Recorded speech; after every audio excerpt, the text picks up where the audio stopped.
about the timing. Why now? Why not before? Why we think that there is bad faith, certainly, and the current LOP is being targeted through this law. Besides being denied his right to attend meetings of Parliament's top administrative organ, the Parliamentary Commission, since his appointment as LOP, Right Honourable Senator has also been denied the privilege of hiring trusted policy analysts and other key staff in his office, contrary to the practice that has been followed since the position was created in 2005. You all recall, honourable members, again citing bad faith, that where Right Honourable Senator strongly opposed and led other MPs in boycotting the sitting in Gulu. To get back at him, on August 29th, parliamentary sitting chaired by the Speaker granted Honourable Lumu leave to introduce the instant bill, seeking to clip the LOP's wings in a manner that we are highlighting. This was despite the Speaker categorically stating that only matters exclusively related to Northern Uganda would be discussed in Gulu. How was the introduction of this bill in any way related exclusively to Northern Uganda?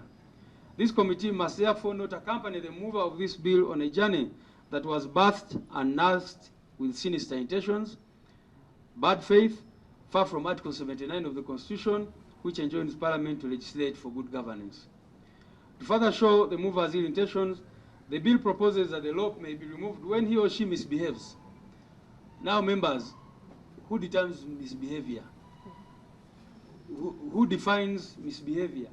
Where you say that if someone misbehaves, then the person should be removed.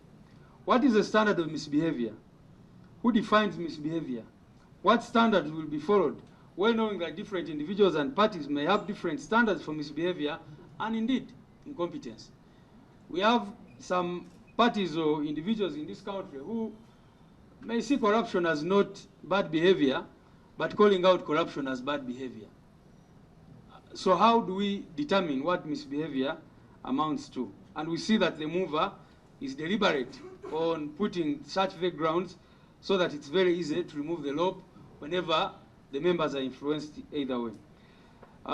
In any case, like I highlighted earlier, under Article 108A of 4 of the Constitution, the Prime Minister who leads the government side can only lose his or her seat when he or she resigns or dies, or when the appointment is revoked by the President, or when he or she ceases to be a member of Parliament. There is no possibility of removing such a person by a resolution of the ruling party MPs on vague grounds such as misbehavior. And we strongly feel it's unfair to say that for the Prime Minister who leads the government side, there's no provision even for such a person to be removed otherwise except those grounds which are specifically stated in the Constitution. How can anyone suggest that the LOP, on the other hand, should be removed over flimsy grounds like that? Providing an avenue for arbitrary removal of the LOP would destabilize the opposition leadership in Parliament. The leader of the opposition would have to be constantly on tenterhooks, seeking to appease the MPs on both sides to avoid that instability and the possibility of removal. All this go to show the bad faith in which the proposal is made. The timing of this proposal, considering that we have had different LOPs in the past, makes clear the true intentions. We are convinced that the bill is intended to tame the LOP and significantly weaken that office. It is a continuation of what happened when Honourable Zake Francis was illegally pushed out of the Parliamentary Commission when he started asking uncomfortable questions. The unconstitutional manner in which he was pushed out was confirmed by the Constitutional Court of this country. In addition to the foregoing, several other clauses of the bill raise more questions than answers. For example, where is the logic in the main opposition party nominating the LOP, but thereafter this LOP is not required to consult the party that nominated him or her, as clause 4 of the bill proposes? What does the provision that 2 commissioners shouldn't be from the same party imply regarding the nomination? Because the mover, under those additional clauses, says that, there should be 2 commissioners from the opposition who should not come from the same party. And we are saying that that would be a recipe for disaster. Doesn't it deprive the main opposition party of the commission and the parliamentary commission, since the bill essentially means that all opposition parties are entitled to nominate candidates for the 2 commissioner positions that as being proposed? And that would create the Yala situation, which we already alluded to above. Conducting elections among all opposition MPs and gaining broad approval for appointments will require substantial time, resources, and procedural challenges, thereby resulting in frequent deadlocks on key appointments.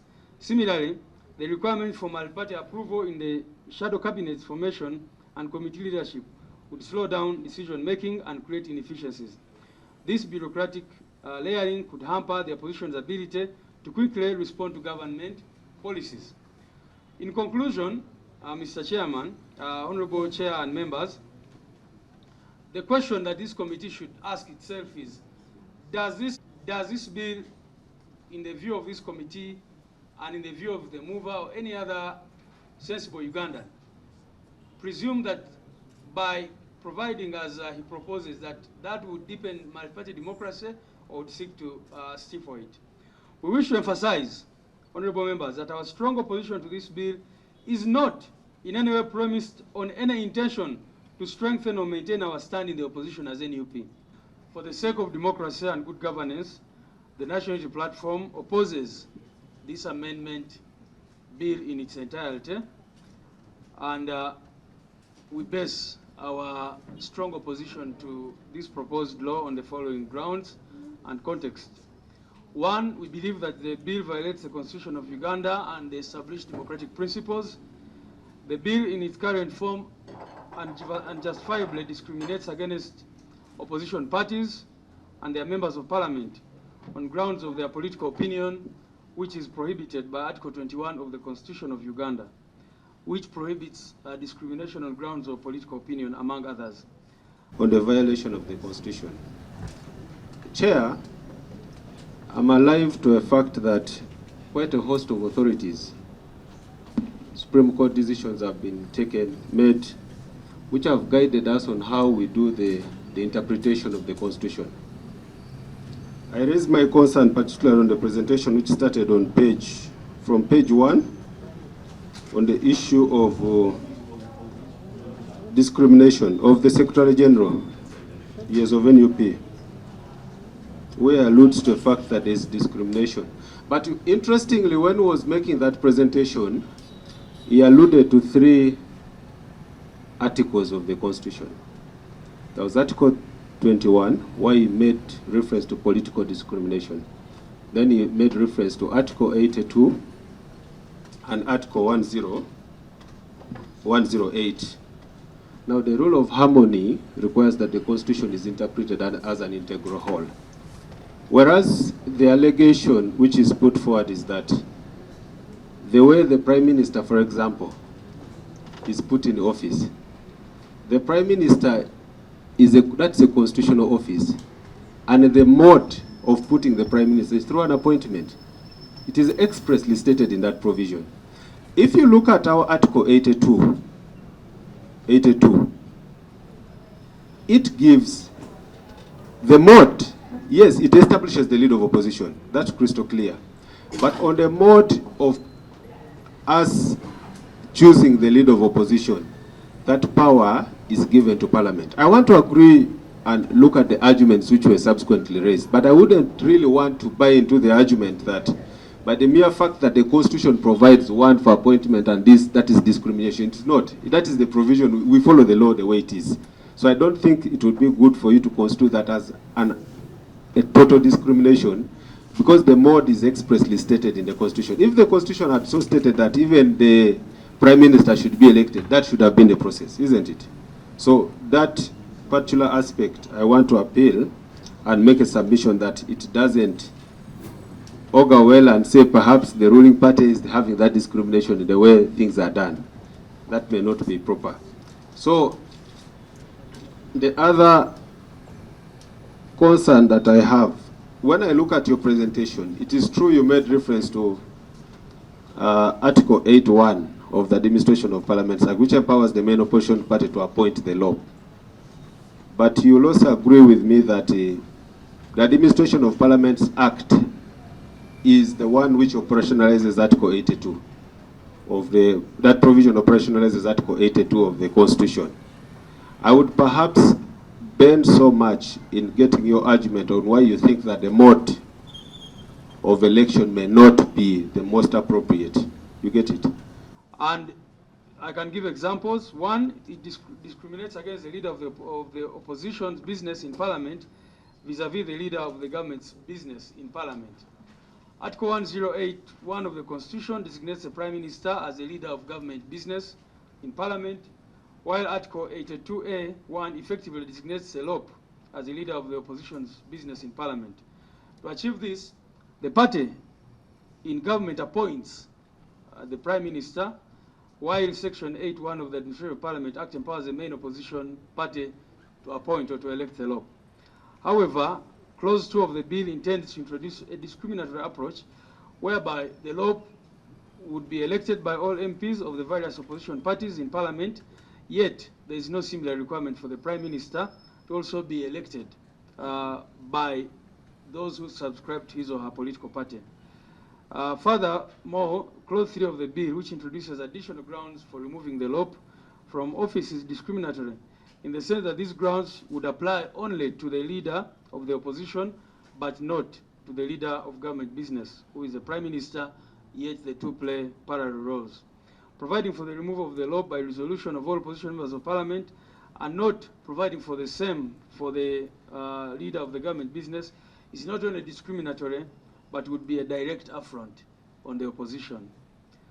Number 2, it discriminates against the chief opposition whip vis-a-vis the government chief whip.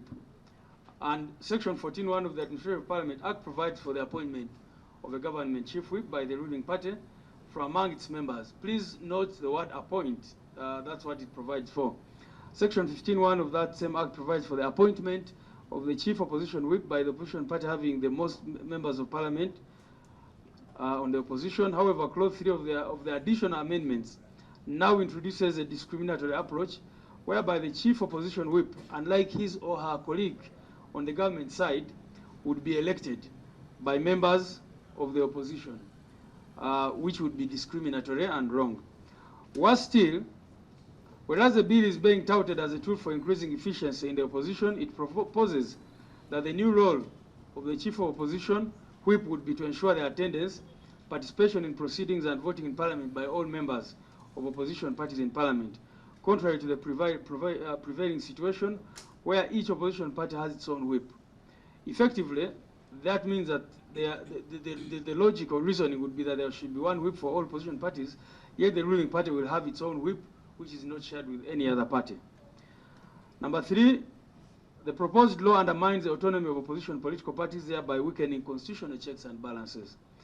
The bill disregards Uganda's constitutional framework, which envisages a multi-party system where each political party retains the authority to manage its affairs. It specifically infringes on the right of the main opposition party to self-regulate and appoint its leadership in Parliament. Yet, in nascent democracies like Uganda, each political party must retain the autonomy to select leaders who best represent its ideals and policy positions.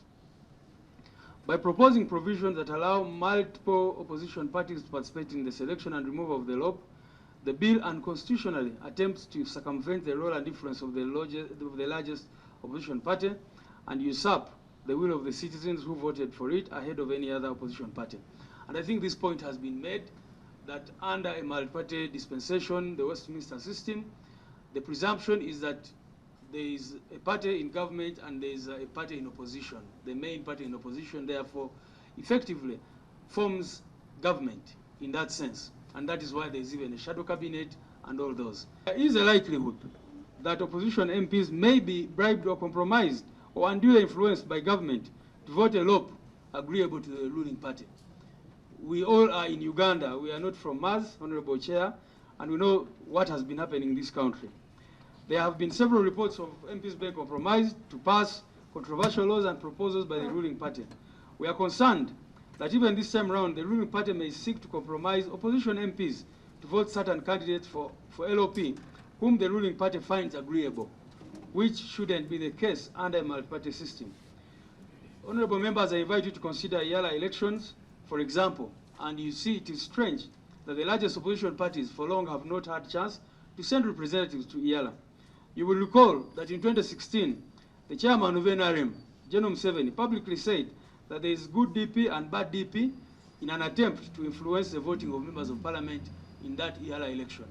And indeed, those who are considered good DP found themselves able to sail through under that arrangement. Not all MPs considered opposition actually oppose the government. That's also another point. It is misleading to suggest that members of parliament who did not come to parliament on the ticket of the ruling party are actually in opposition. In the case of NUP, for example, honorable members, in the case of NUP, consider the case of Honorable Twa Kagabo, Honorable Jimmy Rwanga, and others. Although these members came to parliament under the NUP ticket, they have been categorical, stating it publicly that their current allegiance is to the NRM, to a point of attending NRM caucus meetings. Now, members, are these the people who would be expected to elect the leader of the opposition in parliament? Would these kinds of people be expected to objectively refrain from moving countless motions to remove the LOP on frivolous grounds? People who have already indicated, although they are seemingly on opposition, but their allegiance and interests are elsewhere. In this regard, therefore, Honorable Lumu seeks to hand over the opposition to the NRM or any other ruling party using this absurd proposal. Worse still, it would be absurd in the present context to assume that every political party that is not in power is actually in the opposition. What do you make of the Democratic Party, for example, or a section thereof, which currently has a cooperation agreement with the NRM? Or the UPC, which General Museveni recently said are very good allies to the NRM. Should a political party in cooperation with the ruling party participate in electing a leader of the opposition, whose cardinal role is to keep that same government in check, it would defeat basic logic. We also invite this committee to reflect on the reality that political parties in the opposition are not homogeneous. Although we are all branded opposition, currently, we have distinct ideologies, policies, and approaches to different governance issues. You cannot suggest that opposition parties are homogeneous, therefore. Even though they may operate within the same political system, each opposition party represents a unique set of values and priorities. This diversity must be guarded when deciding the opposition leadership in parliament. Failure to do so would impose undue influence on the internal decision-making processes of the main opposition party, thereby hampering the multi-party system that the Constitution was deliberately designed to protect. Inadequate consultation, the manner in which the bill is being fast-tracked through the parliamentary processes, to the extent that its mover felt compelled to smuggle into it additional clauses that were not part of it at the first reading and at the time when he obtained the certificate of financial implications, has militated against sufficient consultation of all stakeholders. This is a violation of the constitutional requirement for participatory democracy in lawmaking, which renders the bill illegitimate and unconstitutional. Clearly, the leadership of Parliament, in our view, is giving this bill priority, despite the evident lack of preparation on the part of its mover, which raises disturbing questions about the true motives behind its presentation. Rejection of the bill by all major opposition parties. Mr. Chairman and members, honorable members, besides NUP, all other opposition parties that have appeared before this committee, including FDC, UPC, and ANT, have rejected this bill. And in fact, if you follow media reports, even those parties which are allowed to be consulted on this matter, all rejected this law. This is a resounding vote of no confidence in the bill by the person by those who would have been the biggest beneficiaries and main stakeholders, strips the bill of legitimacy. I mean, if this bill was meant to help the current opposition, and the entire current opposition is saying no to this bill, the question this committee should ask itself, whose interests is Honorable Lumu trying to push by insisting on such a law? The Administration of Parliament Act already outlines procedures for the selection of the LOP. Any amendment to this process must align with existing legislative frameworks and respect the Constitution and the Act's intent to empower the leading opposition party in its oversight role, an intent that this bill terribly contradicts. Under number 2, another broad reason, the timing and context of the amendment indicates bad faith. It is public knowledge, Honorable Chair and members, that the leadership of Parliament, the current leadership of Parliament, has engaged in a pattern of hostility and antagonism against the current LOP by creating and sustaining an environment that sidelines and marginalizes him in key parliamentary processes and decisions. And we give examples where the National Executive Committee designated Honorable Joel Senyonyi as LOP, and that by that designation he particularly became a member of the Parliamentary Commission. But we understand that Right Honorable Senyonyi has not been invited or allowed to attend any Parliamentary Commission meeting at the Parliament of Uganda ever since he was designated LOP. In fact, Honorable Chair, the National Unity Platform works day and night to ensure that it takes power and builds a new Uganda. Our opposition to the bill is premised on our firm belief that even if NRM was to be the main opposition party, as we know it will be in opposition sometime, it should not be crippled in its operations by using very bad laws like the present proposal. We invite this committee to reject it in its entirety and ensure that we do not seek to further aid the breakdown of the rule of law. I thank you, Honorable Chair and members.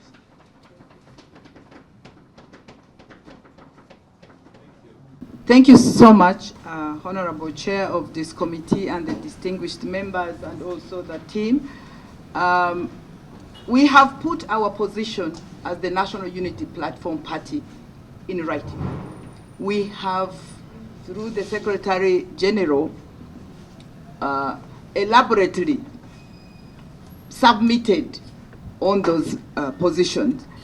In conclusion, the constitutional provisions in terms of power belonging to the people and also the voice of the people is very, very critical. The aspirations of the people of Uganda is very, very critical. It's therefore our considered view and our considered prayer that this committee accepts holistically our submission and therefore rejects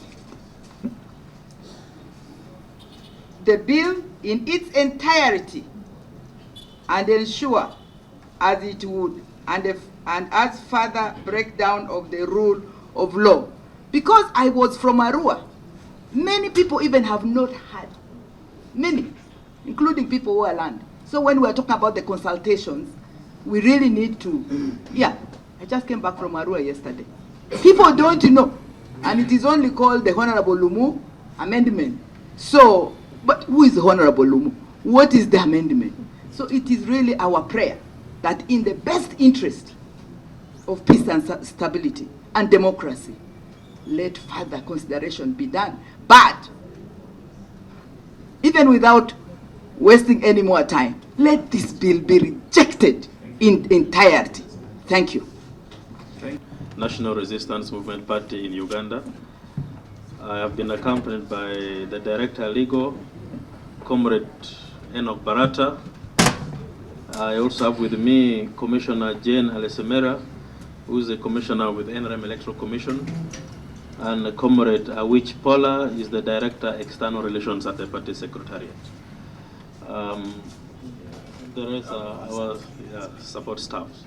On my part, Mr. Chairman, on behalf of the party, the National Resistance Movement Party, in its thinking, in its philosophy, wouldn't want to constrict itself into a thinking that makes everybody feels like we are not giving them a chance. We, as a party in government, we contested for leadership. Our manifesto was voted for, and just like another party that came to contest. And we are in leadership because of the popular vote by the people. And it is in our interest that we have opposition which is organized enough to challenge our activities of governance. In a way, we think that it's better to deal with an organized opposition. It's better to deal with an opposition that think through what it's supposed to oppose. And so critical thinking under multi-party political dispensation, we know there are many other political parties that equally so have members represented in parliament, and therefore we feel all of them should participate in the governance process of this country. Now, having said that, we also know that the Constitution is very constraining that parties contest for governance, and a winning party is voted for based on its manifesto, and the first runner-up becomes a leader of opposition. That has been the practice. And with the administration of parliament, a leader of opposition is picked from the party that comes second in the national election. Now, we've been debating and seeing to what extent would such represent the interests of all other political parties in parliament which are in opposition. And have we been able to get their views in many of these critical national issues? When a leader of opposition speaks in parliament, does he or she speak on behalf of other political parties who are in opposition, or he or she speaks on behalf of his party that sponsors him to become a leader of opposition? Now, having looked at these two scenarios, I would therefore request that I invite the Director League of the party to take us through what the party feels could be the most appropriate way through in this. Thank you. Thank you, honorable members of the committee, for inviting us. Indeed, I reiterate the appreciation expressed by the Secretary General for us being here. We have looked at the bill, the Administration of Parliament Amendment Bill 2024. We have looked at the objects of the bill, and we will comment on them as the matters on which they comment arise. We have also noted that there are some additional proposals in the bill which do not seem to be captured by the object of the bill. They appear to have been proposed by the mover of the bill subsequently. Nonetheless, as that is a matter entirely of procedure, we shall still address them, and we leave the rest of it to the committee and to Parliament. So on clause 1 of the bill proposes to change the definition of the leader of the opposition. The current act is that the current law is that the leader of the opposition is that person who is elected by the party in parliament with the highest numerical strength. I think that is section 11. I must have misplaced my act somewhere.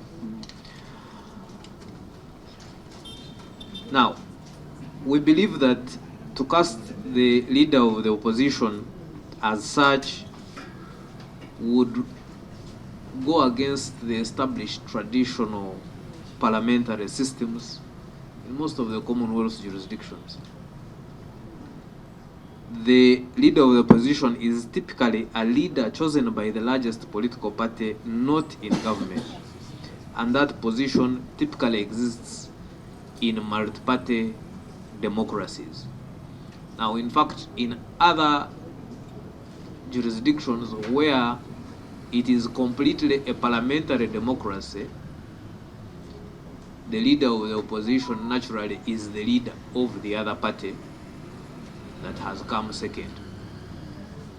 But in our case, because we have some sort of hybrid, the leader of the opposition is not necessarily the leader of that party, but is elected or selected by that party that has come second.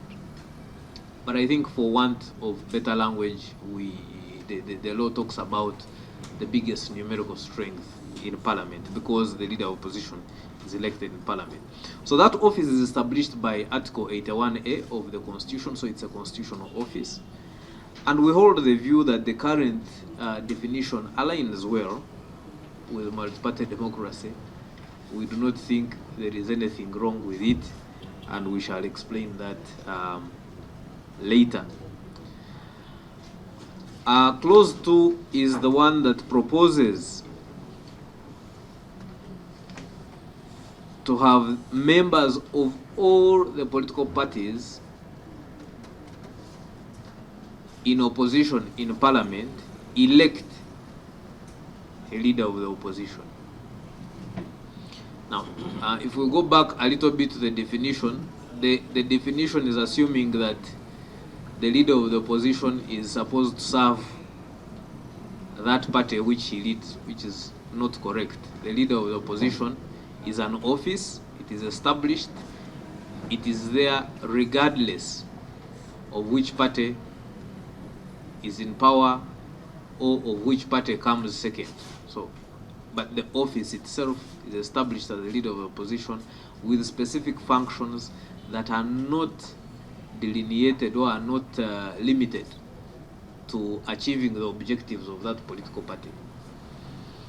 So we maintain that this runs contrary to multi-party democracy and negates the popular vote. When you look at the spirit of the law is that in a multi-party democracy, the party that achieves the biggest number of the popular vote forms government. It is that same spirit that says the other party that next achieves the next highest popular vote selects the leader of the opposition. So there is a popular vote to it, and you cannot purport to take that away. And so we think that an attempt to then subject that leader of opposition to the other political parties in the House would effectively be stripping the other political party of its right and power in some sense. So that is our position on that. We are inclined to suggest and propose that the law remain as is on that point.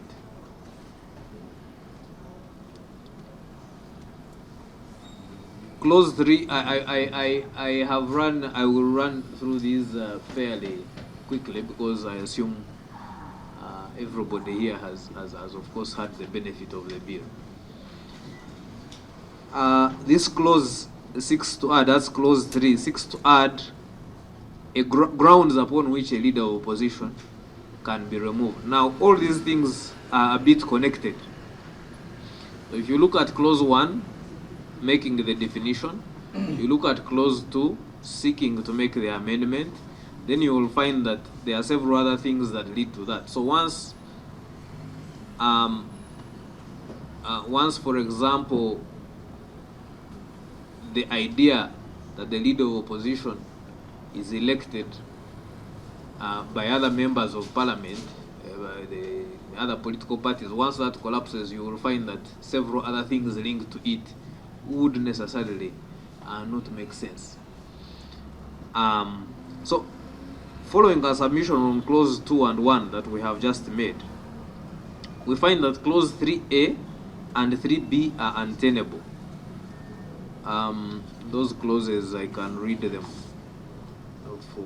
for us to just be sure. Clause 3A is about the leader of the opposition to be elected, and then clause 3B is the one that talks about a nomination of 3 persons from amongst whom the one will be elected. So naturally, those would collapse for the same reasons that we have given.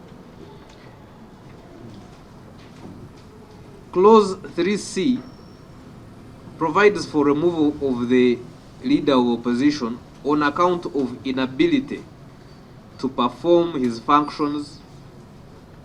Sorry, I think I read the wrong one. Clause 3A was, these are about how to remove additional grounds for removal of leader of opposition. So one is ceasing to be a member of the political party in opposition to the government, having the greatest numerical strength. That is already covered by the law, which says if he ceases to be a member of that political party which elected him, that is automatic. So this is only proposed because it is based on changing the system. The second one is that he or she is removed from office of leader of opposition by a resolution of the members of the opposition parties in the parliament. Now, again, you can see here that the party now has lost its authority over its members and cannot discipline. And we think that for a multi-party democracy, the parties should be empowered, they should be strong, they should be allowed to grow. If you strip them, you keep stripping them, then we have a challenge. And since I have heard here that the proposal is to be effectuated at a future date, you never know who it will be. So we support the one that says he or she is unable to perform the functions of his or her office due infirmity of body or mind. That is natural, and that is a proposition that we support that can be added. There are two other propositions that are made in clause D, 3D and 3C, that he or she can be removed for being incompetent or for misbehavior. We find those problematic because they are too broad. They are too broad, and in their present state, they require now also some natural justice. How are you going to determine the incompetence? What if it is challenged? If it is challenged, it goes to court. In the meantime, we are stuck in parliament, and what is happening? So we find those two grounds too broad. We do not see so far that they are curing a particular mischief outside the provisions that are already provided for.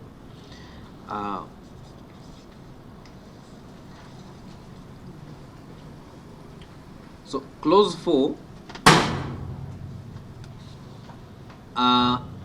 is the one that seeks to introduce the requirement that the shadow cabinet appointed by the leader of the opposition under section 11.2 of the current Act, Cap 272, be subject to approval of the members of the opposition parties in parliament. Now, the current law talks about consultation, that you can consult.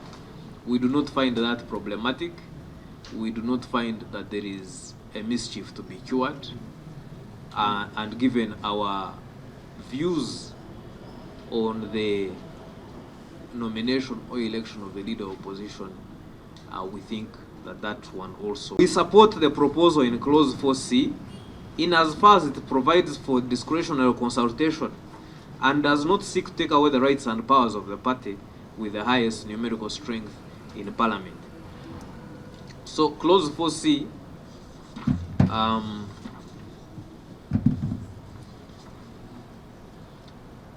is the one that says that the leader of the opposition shall be required the leader of the opposition in consultation with opposition political parties represented in parliament, appoint chairpersons and deputy chairpersons of standing committees which are required to be chaired or deputized by members from the opposition. This will ensure that the views of the political parties are considered while appointing chairpersons and deputy chairpersons of the opposition committees. We do not find a problem with that proposal. We would support clause 4C. Now, those were the main, I think, proposals in the bill, and then there were the additional proposals. One was on the election of the commissioners, and the proposal is that Section 2 of the Principal Act be amended to provide that the two commissioners who are backbenchers, that term is introduced, should be elected and they should not belong to the same party. But the provisions of the Act as it is now are based on, again, the recognition of multi-party democracy. All these offices are based, because they are talking about numerical strength. That is our democracy. That is how it runs. So the underlying assumption is that the ruling party and that the party with the largest numbers not in government would generally represent the majority of Ugandans, one the alternative of the other. So we propose that the amendment would take away that critical factor and would think that there is no problem with that provision staying as it is. The other additional proposal was on budgeting for the LOP office. Again, we go back to the fact that this is an office and the budgeting is done for the office. The budgeting is not done for the party or for the individual that is in the office. It is for the office. We take the view that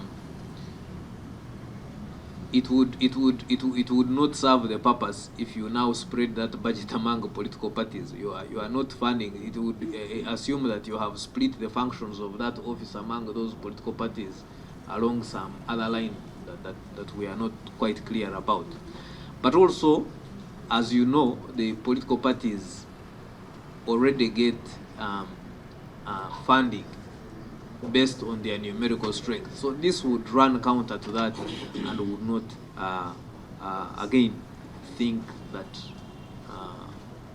it serves the purpose which it is thought to be serving. And if that purpose itself, I think, is contrary to the office.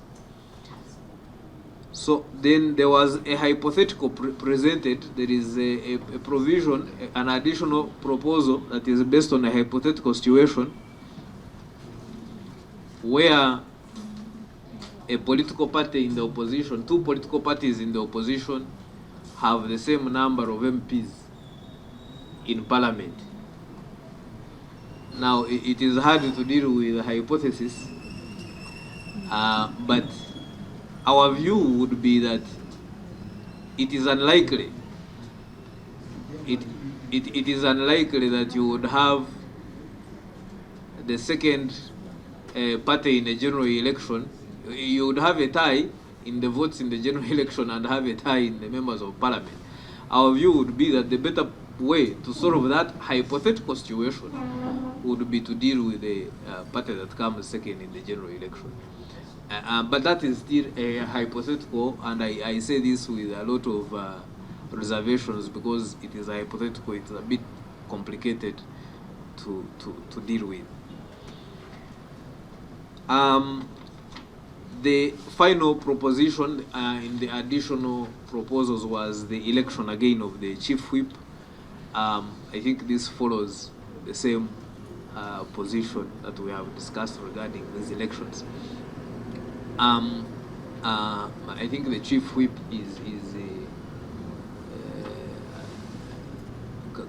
also follows the same process of election. Incidentally, the law does not say that these people must be, for example, the chief whip should be elected from the party with the, should be an MP belonging to the party with the highest numerical advantage. It doesn't say that, but the appointment would come from that party. So, Honorable Chairperson and members, that is a high-level summary of our views on the bill. As my Secretary General has said, we shall be pleased to submit a formal written view on the matter.